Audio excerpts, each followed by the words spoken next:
module 15 video. I split it in 2 parts. I didn't want to make a really super long video.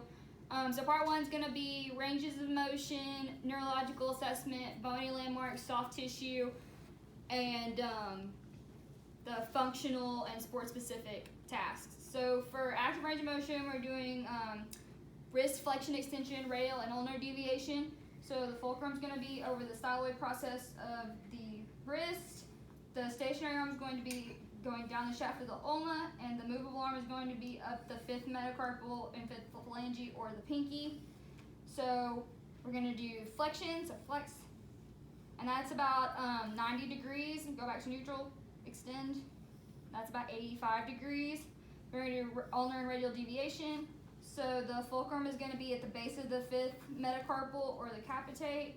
The stationary arm is going to be up the forearm, and the movable arm is going to be down the 3rd metacarpal and phalange or the middle finger. So radial deviate, that's about 20 degrees, and then ulnar deviate, and that's about 85 degrees.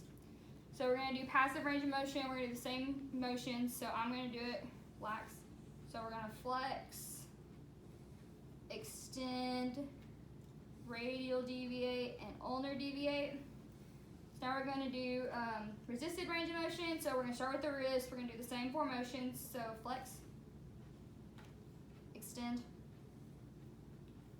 radial deviate, ulnar deviate. Okay, and now we're going to do the fingers. So we're going to do flexion, extension. So flex, extend, and now we're going to do the thumb. So we're going to do flexion, eversion, adduction, and abduction. So for flexion, you're going to pull your thumb up toward your pointer finger. So go.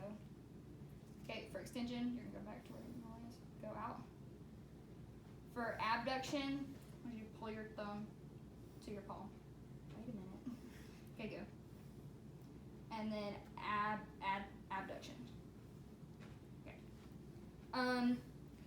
For the neurological assessment, for the functional assessment, for the functional specific and then the sport specific, we chose basketball.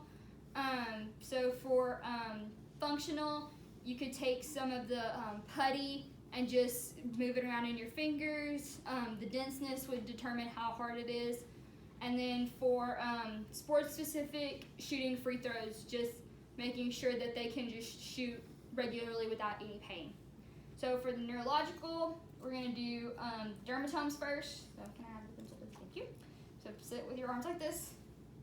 Relax. We're going to do C6 through T1.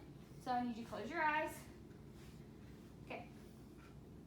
Does this feel the same as this? That's C6. C7, does this feel the same as this? Yes. And C8, does this feel the same as this? Yes. And T1, does this feel the same as this? Yes. Okay, so now we're going to do myotomes. So myotome for C6 is resisted elbow flexion, so flex up against my hand. C7 is resisted elbow extension. C8 is can you touch your thumb to your pinky finger. And then T1, spread your fingers out, don't only push them together. Do the other hand too. Okay, so for bony landmarks, so we're going to start at the radius. We do the radius, the radial styloid process, the ulna, the ulnar styloid process. Then we're going to start the scaphoid, which is at the base of the thumb. We're going to go over is the lunate, then the hamate, the pisiform, trapezium, the capitate, and then the triquetrum. And then you have the metacarpals. So the metacarpal for the thumb is here, and then you have 2, 3, 4, and 5. And then the phalanges, so you have the PIP, the interphalangeal joint, and the DIP. And the thumb only has the DIP, it does not have the interphalangeal, and the PIP, the thumb does not have the interphalangeal joint. So for soft tissue, we are going to start down here. We're going to do the radial collateral ligament, the TFCC, the triangular fibrocartilage complex, the ulnar collateral ligament, the extensor pollicis longus, and that's easy to find if you have them extend their thumb. So this is the extensor pollicis longus, and then the anatomical snuff box on the side of her thumb, go back out like that, is made of the adductor